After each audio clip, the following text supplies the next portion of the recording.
So every child is born with 5 characteristics. They're born valuable, they're born vulnerable, needy and dependent, imperfect, and immature.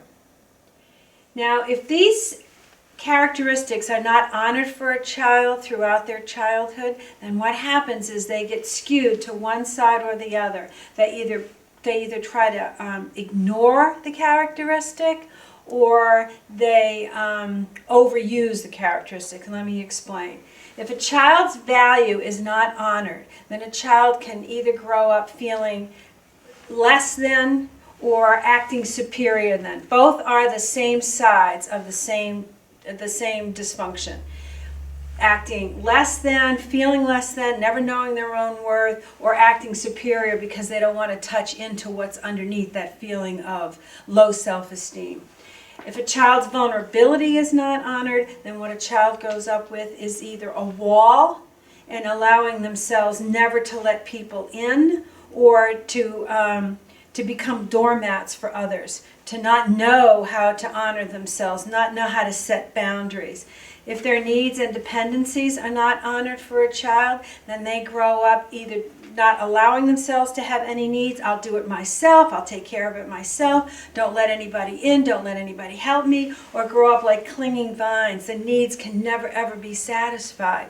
If a child's imperfectness and immaturity is not honored, and what that means is that a 5-year-old doesn't think the way a 10-year-old thinks. A 2-year-old doesn't walk the way a 4-year-old walks.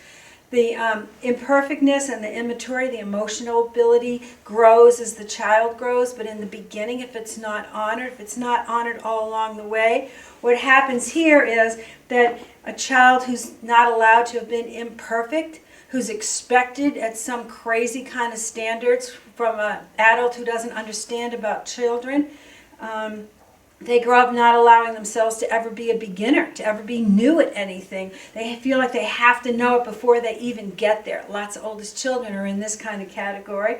Or they have no expectations of themselves. They never try anything because it's way too risky. Or they become perfectionists, like they have an expectation of themselves that everything has to be done in a super way. Never can they just allow themselves to be human, imperfect. The same thing with immaturity.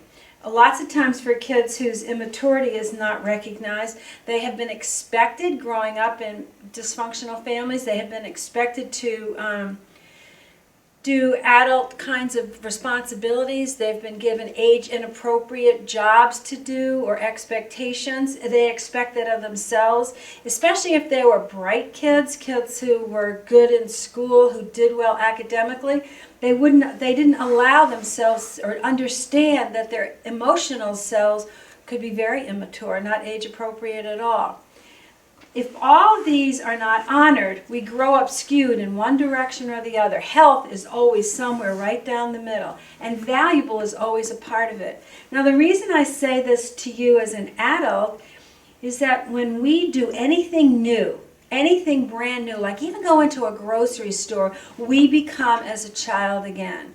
We are vulnerable, we don't know where anything is, we get irritable, we feel uncomfortable, we can feel less than, we have needs. It sets us up for uncomfortableness, especially if this stuff hasn't been honored for us as a kid. We go into a new group, we go into a new neighborhood, we go into a new job, we meet someone for the first time.